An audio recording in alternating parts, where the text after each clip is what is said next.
tardes. Hoy es martes 8 de octubre del año 2024. En esta charla, la número 83 de radiografía del imperialismo británico, la voy a comenzar de manera diferente a todas las anteriores.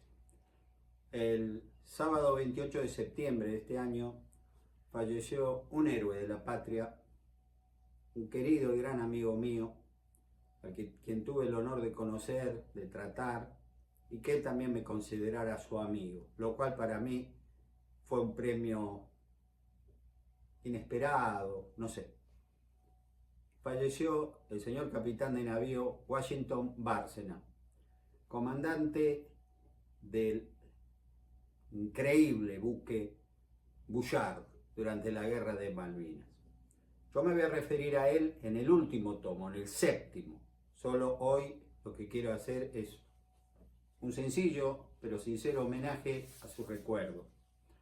Yo tuve el placer de conocerlo hace varios años. Aquí hay una foto de él con el grado de capitán de fragata al comando del Bullard, buque con el que se distinguió sobradamente en la guerra de las Malvinas. Cuando yo lo conocí y me lo presentaron, brevemente me hicieron un pantallazo su figura, y ¿por qué no? Dije, ¿por qué no escribir un libro sobre lo que él, su buque, sus hombres hicieron en esa gloriosa página de nuestra historia, que como todos sabemos, fruto de la desmalvinización, ha sido prácticamente, o pretendieron prácticamente ignorarla, pero no lo lograron, gracias a Dios. Y así fue como publiqué este libro, 3 andanadas en la oscuridad. Me costó muchísimo que él me contara sus experiencias, porque lo que tenía de héroe lo tenía de modesto. O sea, no hablaba. Y medio en broma me decía, yo no hice nada más que descontar la paga. A mí me pagaron para que yo supiera combatir. Y la pucha sí lo hizo bien. Años más tarde, el capitán Bárcena, afortunadamente, recogió el guante y escribió, junto con muchos de sus hombres, este libro, que atesoro en mi biblioteca como uno de los preferidos, porque me lo dedicó con unas palabras muy bonitas y tengo su firma. Y bueno, este libro es de esos libros que jamás voy a prestar, porque ustedes saben que hay un dicho: el que presta un libro es un tonto, y el que lo devuelve es más tonto aún. Así que quiero, con este principio un tanto insólito, raro, vuelvo a repetir, dedicar la charla 83 a la memoria de ese héroe de la patria llamado Washington Bárcena, que alcanzó el grado de capitán de navío de la Armada Argentina. En muchas ocasiones él me decía, Jorgito, ¿cuándo me vas a tutear? Y yo le respondía siempre lo mismo, capitán, yo a un héroe de la patria no lo puedo tutear. Y lo fue. Que Dios lo tenga en su gloria. Fue una de las cosas más hermosas que me pasaron en la vida, conocerlo y tratarlo. Y Dios mediante,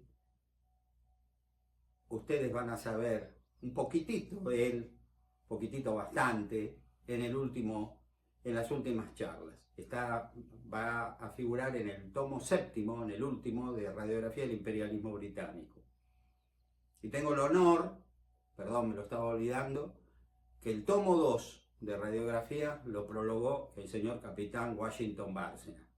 Ya con eso tiene un plus. Bueno, nada más.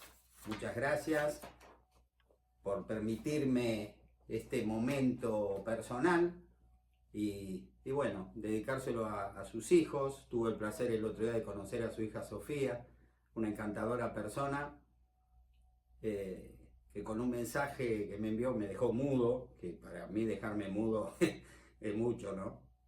Y bueno, entonces al capitán Bárcena y a su querida familia va la charla número 83.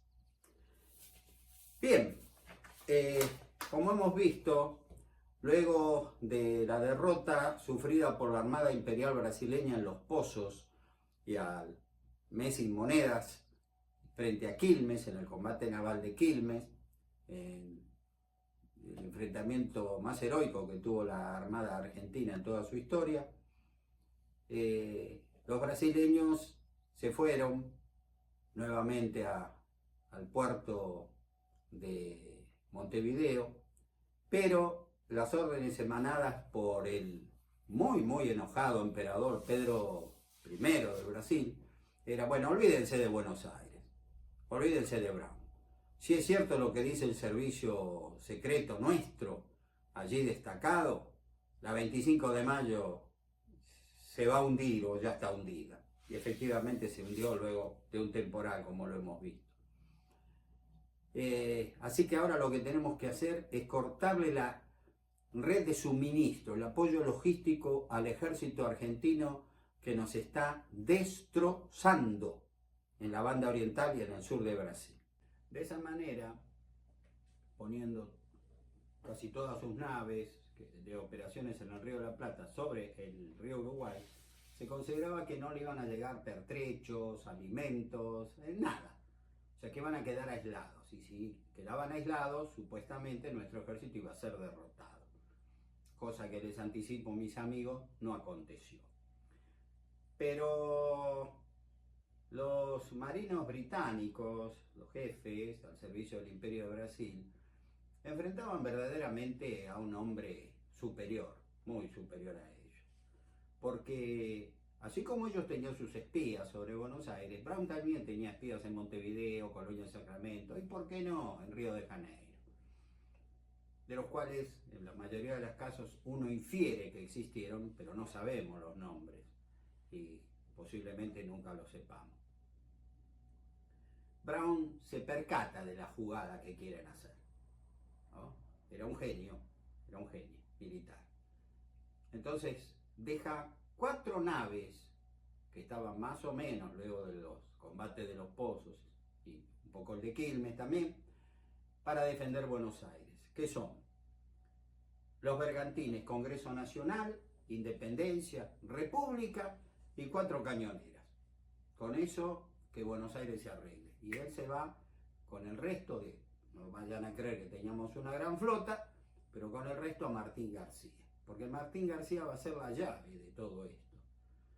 Y como, gracias a Dios, los brasileños, intentando ayudar a Colonia, la habían abandonado, Brown la empezó a fortificar, ¿no? La isla Martín García era la llave de la comunicación del Río de la Plata y el Uruguay. El martes 26 de diciembre de 1826 zarpó de Buenos Aires el almirante Guillermo Brown, arribando al río Uruguay 2 días más tarde. Y allí se encuentra con la tercera división brasileña y la empezó a perseguir. Y esta salió huyendo. Y lo siguió hasta el arroyo Yaguarí. Brown envió como un parlamentario, para intimar la rendición, al capitán de la goleta Sarandí, de nuestra querida y valiente goleta Sarandí. Vieron que la vengo nombrando mucho, porque verdaderamente habrá sido una embarcación pequeña, chiquita, pero verdaderamente sus hombres tenían un coraje a toda prueba. Recuerden que fue la única que lo ayudó en el combate naval de Quilmes, ¿no? Bueno, su capitán, el teniente John Haslam Coe,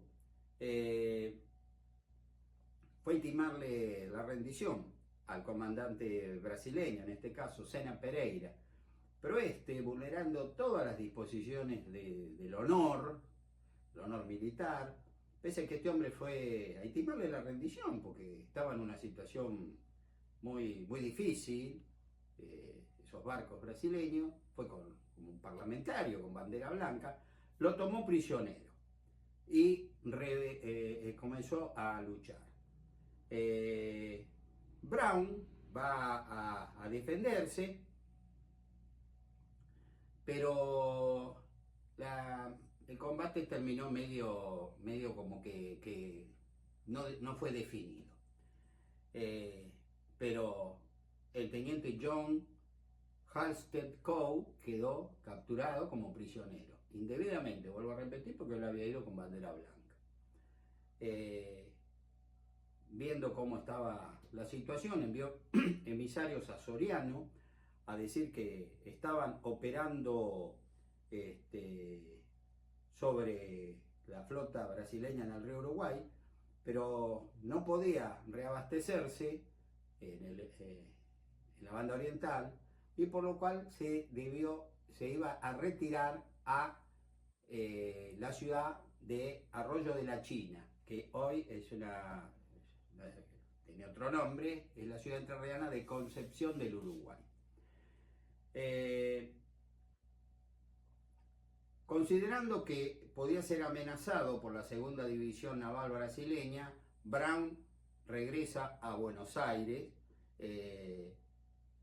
buscando refuerzos para fortificar Martín García. Martín García tiene que ser inexpugnable, porque él está seguro que los brasileños van a querer reconquistarlo. Brown desea atraer a la tercera división de Sena Pereira, este hombre que capturó indebidamente al capitán de la Sarandí, a un combate en el río Uruguay, evitando que se uniera a la segunda división que había zarpado de Montevideo.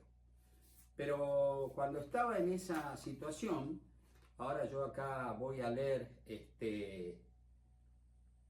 una nota, un artículo que escribió el escritor Francisco Seguí en su obra Apuntes de Familia, que dice así: se le presenta a Guillermo Brown, quiero aclarar.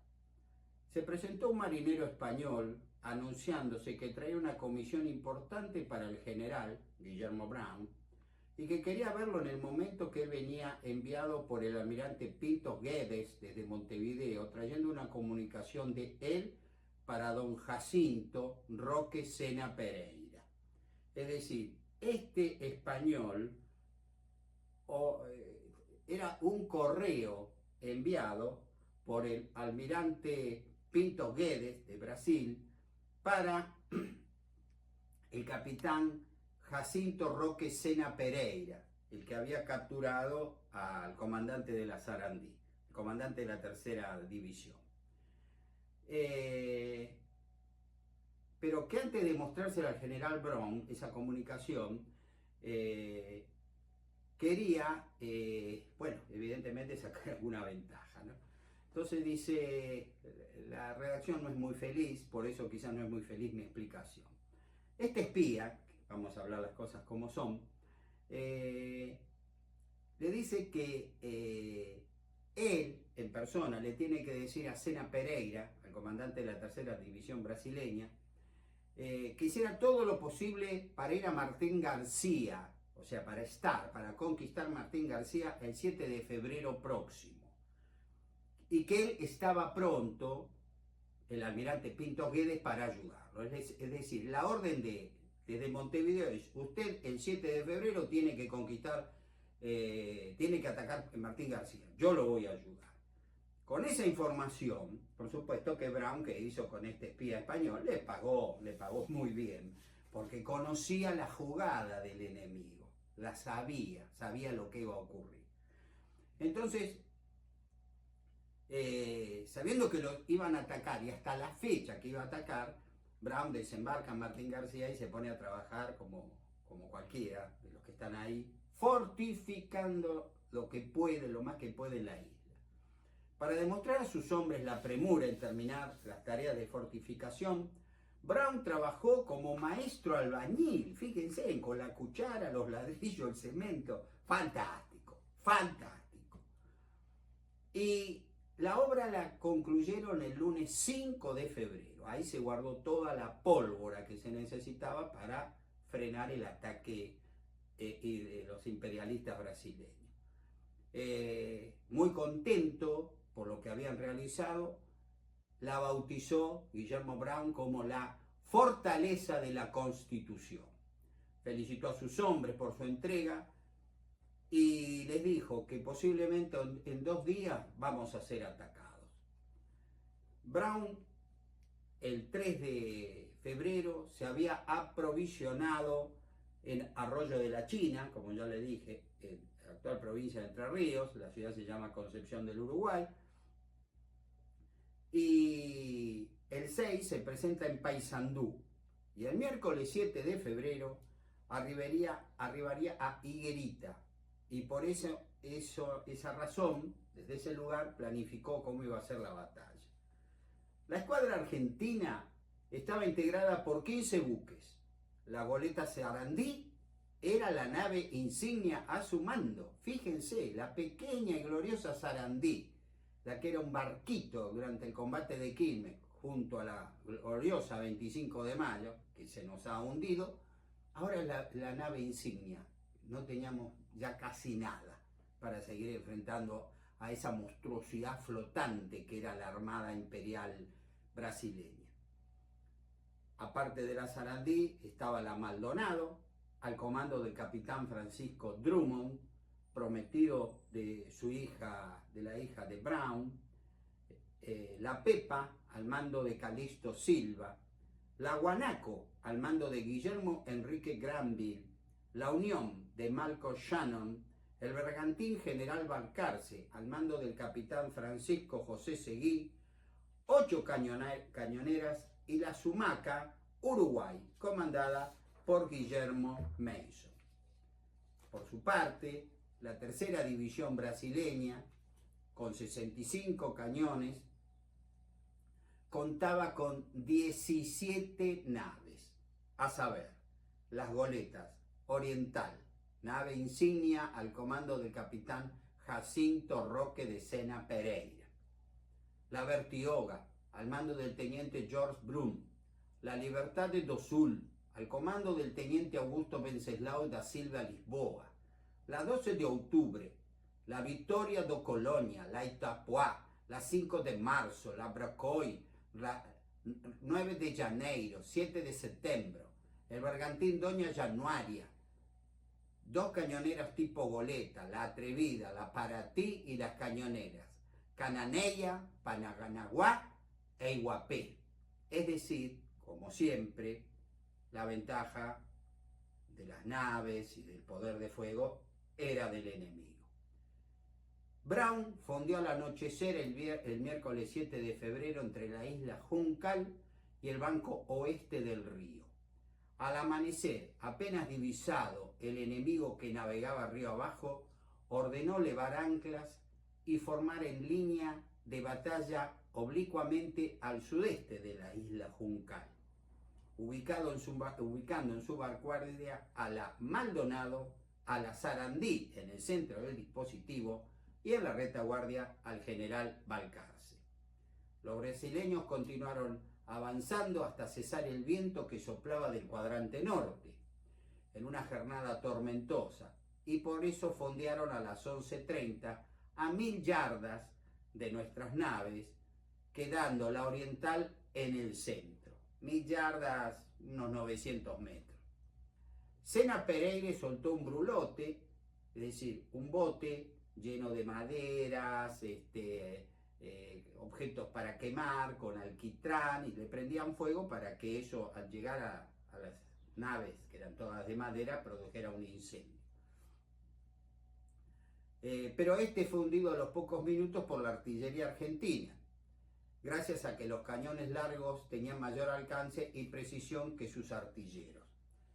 Brown ordenó adelantar a remo 6 de sus cañoneras, las que abrieron fuego a larga distancia con sus piezas de 18 libras durante varias horas, hasta que una inesperada sudestada forzó la suspensión del combate, y si bien los brasileños quedaron al barlovento en posición dominante, no se pudieron ordenar sus naves, la Libertad do Sul encalló y el bergantín Doña Januaria se salió de formación, siendo alcanzado por el fuego del general Balcarce y la Sarandí, y 3 cañoneras, destruyéndola.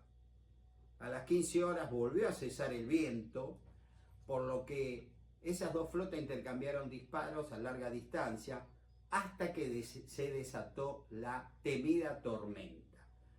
Y por esa razón se suspendió el combate.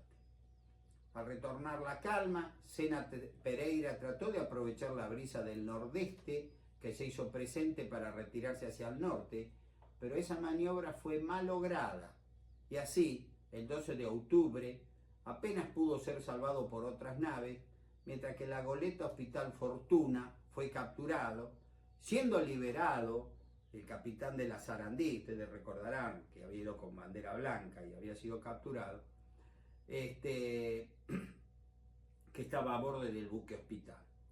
Recién a la medianoche, la tercera división brasileña fondeó muy desordenadamente río abajo en las proximidades de la isla Sola, donde los brasileños, muy cansados y temerosos por haber sido sorprendidos en aguas que consideraban propias, no lograron realizar ninguna planificación para el día siguiente, pues en una reunión de oficiales ni siquiera pudieron ponerse de acuerdo en decidir si combatían fondeados o navegando, por lo que Sena Pereira les expresó que definiría su táctica según los movimientos del enemigo. Es decir, el temor que le generaba la figura de Guillermo Brown y nuestros marinos ya era imposible de ocultar. Verdaderamente estaban muy temerosos, porque aún teniendo más naves, más poder de fuego, lo único que pensaban eran cómo si nos escapamos de acá, cómo llegamos a Montevideo. Y quizá más de uno habrá dicho, cómo llegamos a Río de Janeiro, que lo que mejor no podía pasar. A la mañana, a las 8 de la mañana, soplando una agradable brisa del sudeste, Guillermo Brown ordenó izar en el mástil de la Sarandí un paño rosa, señal que ordenaba ocupar la posición de Barlovento, virar y avanzar en línea. El capitán Jancito Roque Sena Pereira ordenó formar en línea y fondear, pero sus naves volvieron a confundirse y algunas cañoneras se salieron de la formación y derivaron a Sotavento. Entonces, desesperado, con un megáfono trató de poner orden y solo logró que el bergantín Doña Januaria y la goleta Oriental y Bertioga salieran a nuestro encuentro, pero como el resto no tenía su velocidad, prontamente se rompió la formación brasileña, que es lo peor que les podía haber pasado. De ese modo, los 3 barcos líderes quedaron bajo el fuego de los cañones del general Balcarce y el resto de la vanguardia argentina.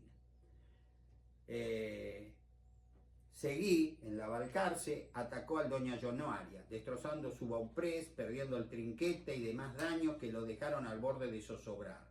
Sena Pereira ordenó a la goleta Victoria da Colonia que remolcase al bergantín, pero la goleta Uruguay se lo impidió. Entonces, el comandante Pedro Antonio Carvalho, luego de unos breves intercambios de disparos, considerando que era inútil seguir con esa operación, con parte de su tripulación la abandonó y en bote se dirigió a la costa. Drummond, con la Maldonada, atacó a la Bertioga, que comandaba un viejo camarada suyo, el teniente George Prum. Un disparo certero de cañón de la cañonera argentina derribó el mástil principal del buque brasileño, impidiéndole maniobrar, porque lo que se rindió tras media hora de combate.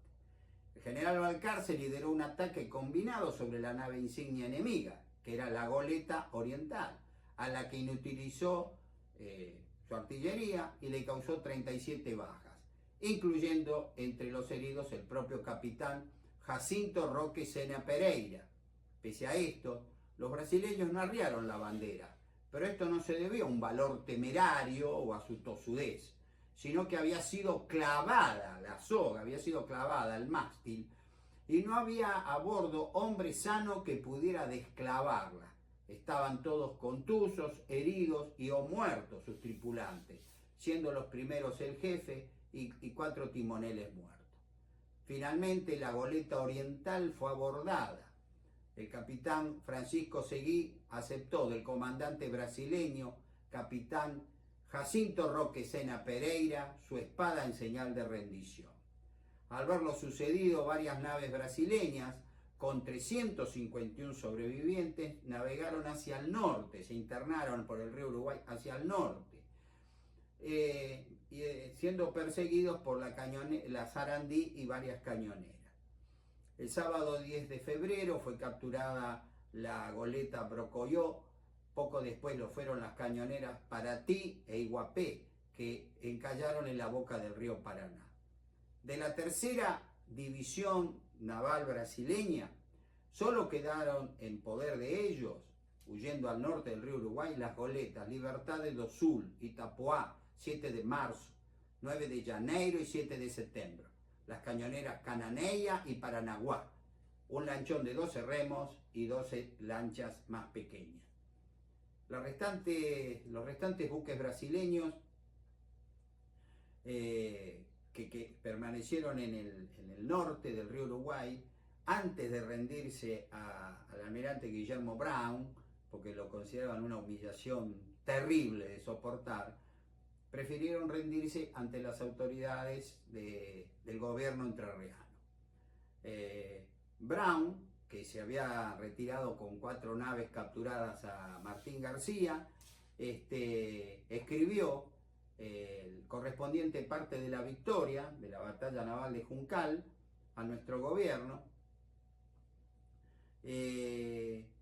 y se preparó para un eventual encuentro con la segunda división del imperio, ¿no es cierto? Que fue una decisión muy acertada, porque el capitán Federico Mariat quiso forzar el paso entre la isla Martín García, para unirse a la tercera división, que fue derrotada, como les acabo de explicar. Su avance, por el respeto que les imponía la figura de Guillermo Brown, fue sumamente lento y cauteloso, enviando una goleta para medir la profundidad y navegabilidad del llamado Canal del Infierno, ubicado al este de la isla Martín García, que con sus cañones pesados, 9 piezas fijas de 24 libras, estaban emplazadas frente al Gran Canal. Pero esto no se produjo.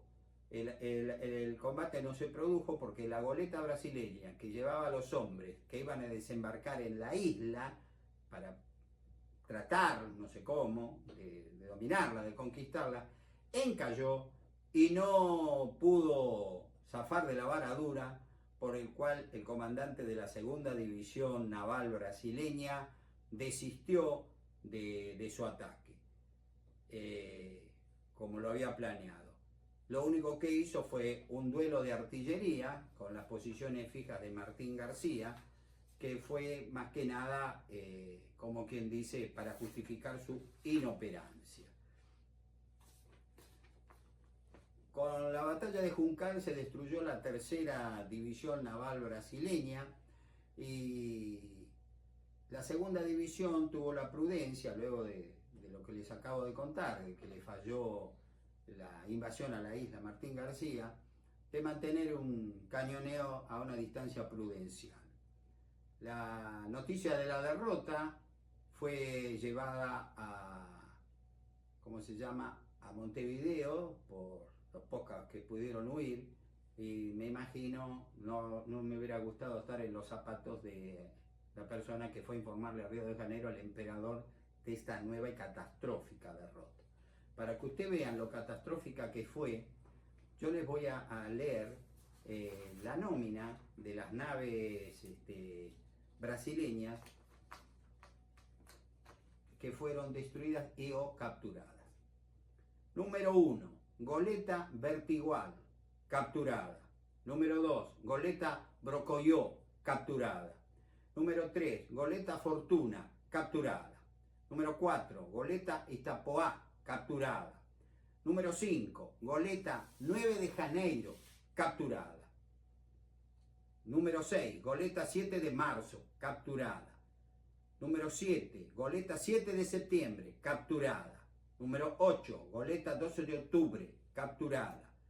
Número 9, goleta Libertad do Sul, incendiada. Número 10, goleta Oriental, incendiada. Número 11, bergantín Doña Januaria, capturado. Cañonera Iguapé, capturada. Cañonera Paranaguá, capturada. Cañonera Paraty, capturada. Goleta Atrevida, fue una de las pocas que logró escapar. Y junto a la goleta Victoria de Colonia, que también logró escapar. El gobierno argentino, tiempo después, bueno, primero les voy a contar, cuando Brown regresa a Buenos Aires, se imagina, el héroe de la ciudad, el héroe de la patria, el héroe de Buenos Aires, había que cuidarlo de que por el cariño le hicieran daño. Ovacionado es poco, ¿no es cierto? Era el héroe del Plata.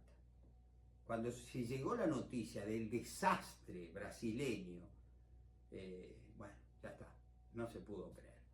Para recordar el triunfo, nuestro gobierno ordenó, tiempo después, acuñar esta medalla conmemorativa a los vencedores de Juncal, que dice: gloria a los vencedores en las aguas del Uruguay, 9 de febrero de 1827.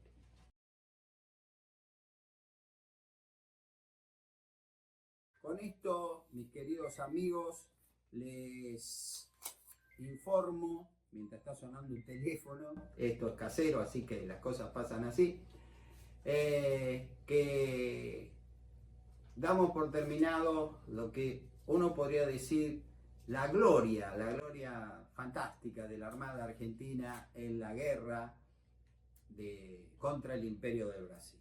Por esa razón, mientras se estaban desarrollando estos sucesos, estos gloriosos sucesos en el río Uruguay, que es la victoria de la batalla de Juncal el 9 de febrero de 1827, habían planificado los altos mandos navales pegar un golpe que, por supuesto, nuestro gobierno no esperaba. Atacar el puerto patagónico de Carmen de Patagones, un pequeño poblado que hoy por hoy es la ciudad más austral de la provincia de Buenos Aires, sobre el Río Negro. Enfrente está la capital de esa querida provincia. Es un lugar precioso. Yo tuve la oportunidad de visitarlo 2 veces, invitado por mi querido amigo Jorge Bafigi, y en febrero de este año concurrí allí. Estuve alojado en casa de sus padres, en una casa que tienen en la costa, en el hermoso balneario El Cóndor. Don Jorge Bafigi y su esposa Alcira, que desde acá les quiero mandar el cariño, pero sincero, entrañable, ellos saben que yo tengo hacia ellos, pues la verdad que me hacían sentir más cómodo que en casa. Pasé unos días muy simpáticos, filmando. Ustedes lo van a ver en la próxima charla, en la número 84, y relatando cómo fue una increíble victoria obtenida por el valor de un pequeño grupo de argentinos, donde las mujeres tuvieron una destacadísima actuación, pero muy destacada. Así que, mis queridos amigos, en estos últimos minutos en que se puede decir que voy a dar ya por terminada, me va a faltar un piquito, que luego lo voy a hacer sobre el final del desempeño de la Marina Nacional, la Marina Argentina contra el Imperio, para pasar, luego de relatar lo acaecido en Carmen de Patagones, para pasar a relatarles la guerra terrestre, que fue tan brillante como la guerra naval. No se perdió un solo combate, uno solo, pero el final, ya se los anticipo, un poco inesperado va a ser. Un libro de historia brasileño, que tuve oportunidad de comprar hace muchos años en Florianópolis, y que verdaderamente, bueno, si así se escribe la historia, me gusta más la física nuclear. Como cierre de esta charla para mí muy especial, que dado un cariñoso recuerdo al querido capitán Washington Bárcena, un héroe de la patria que tuve el gusto de conocer y de tratar, y que él me consideraba su amigo. Bueno, para mí fue una medalla de oro, brillantes, en fin, todo lo que se imagine. Y les digo que si Guillermo Brown lo hubiera contado entre sus filas, hubiera estado muy, muy orgulloso de haber tenido un subalterno de tantos quilates como lo fue el querido e inolvidable capitán Washington Bárcena, a quien de todo corazón he dedicado esta charla. Tengan ustedes muy buenas tardes. Muchas gracias por su atención.